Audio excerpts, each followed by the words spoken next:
The liberals responded to the Las Vegas massacre with horror, like everyone else, but also with unrelenting pleas to just do something, though few of them graced us with specifics on that and told us what they want lawmakers to actually do.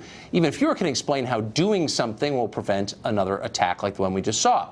Leading the charge to do something is Richard Painter. He's a law professor at the University of Minnesota. He's a former ethics lawyer for the Bush administration.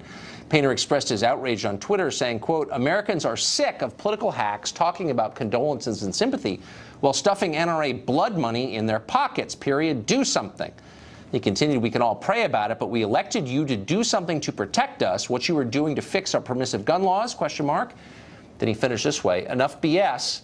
For thoughts and prayers, call a priest or rabbi. For decent gun laws, call a congressman. If he doesn't do anything, sack him." Well, Painter is obviously concerned about gun violence, but what solution does he propose? Richard Painter joins us tonight. Richard Painter, great to see you. You're a smart man. I know we went to the same high school. I've known you for a long time. I saw these tweets, and my first thought was, Richard Painter has a solution that he's keeping from the rest of us. And so I'm inviting you on tonight to tell us what it is. Well, I don't think anybody's going to come up with a solution that's going to eliminate all gun violence. But we have a lot of it. This keeps happening. At a minimum, we ought to have information on people like Mr. Paddock, who are acquiring dozens of weapons over a very short period of time. It amazes me that the police didn't know that he was acquiring that many weapons over such a short period of time. Okay, that so let's stop there. So since you're a law professor, I know that you can handle specific questions. How many weapons in what period of time should trigger a visit to your house from authorities? I am not an expert on what the threshold ought to be. I think that's up to law enforcement, and that's not the only factor that they would consider. It's not up to law enforcement. It's not up to law enforcement. Nothing is up to law enforcement. It's up to voters to decide what the laws are, and then law enforcement, of course, enforces them by definition. So, well, they what visit should your lawmakers? house They visit your house if the music is too loud. I mean, they'll visit your house if they think there's something to be concerned about. Just ask questions. So look, I guess what struck me was not your concern, which of course I share, and your love of country, which I share, and I think all of our viewers too, but your claim, explicit claim, that this could have been solved by laws. You said that repeatedly and suggested that anyone who didn't agree with you had, quote, blood money in their pockets, which is a heavy thing to say. So again, what specific law are you calling for? We can talk about the NRA blood money, what they've done to the Republican Party, or we can talk about the solutions. I'll focus now on the solution. I want you to talk about the solutions. That's why I wanted. Okay.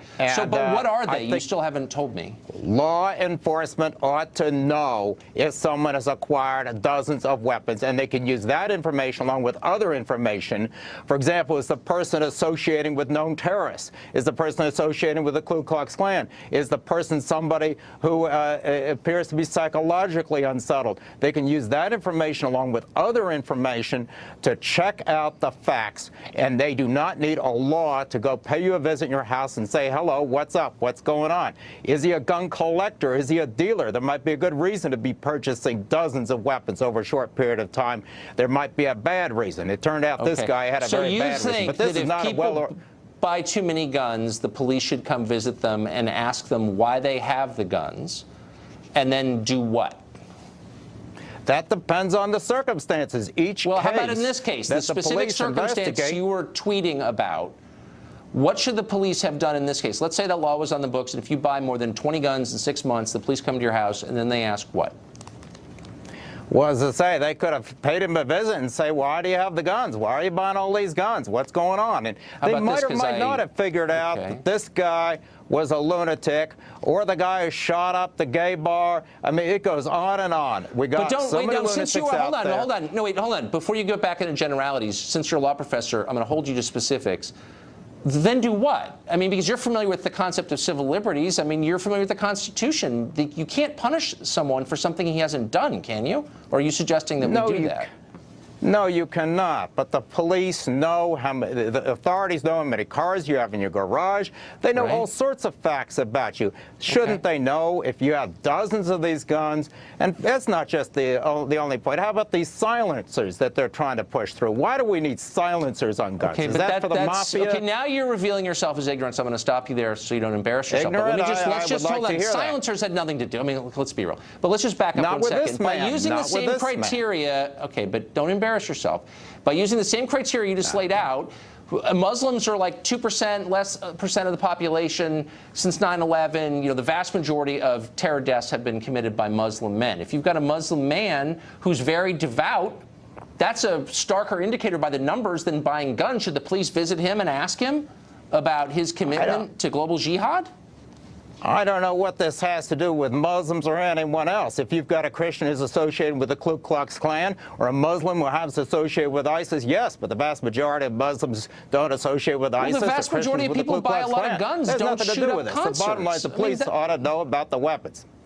And then do what? I mean, your suggestion is not very smart with respect. And then do what? You go to this guy's house. What do you have all these weapons? I don't know. I don't have to tell you that. How to investigate threats to public safety.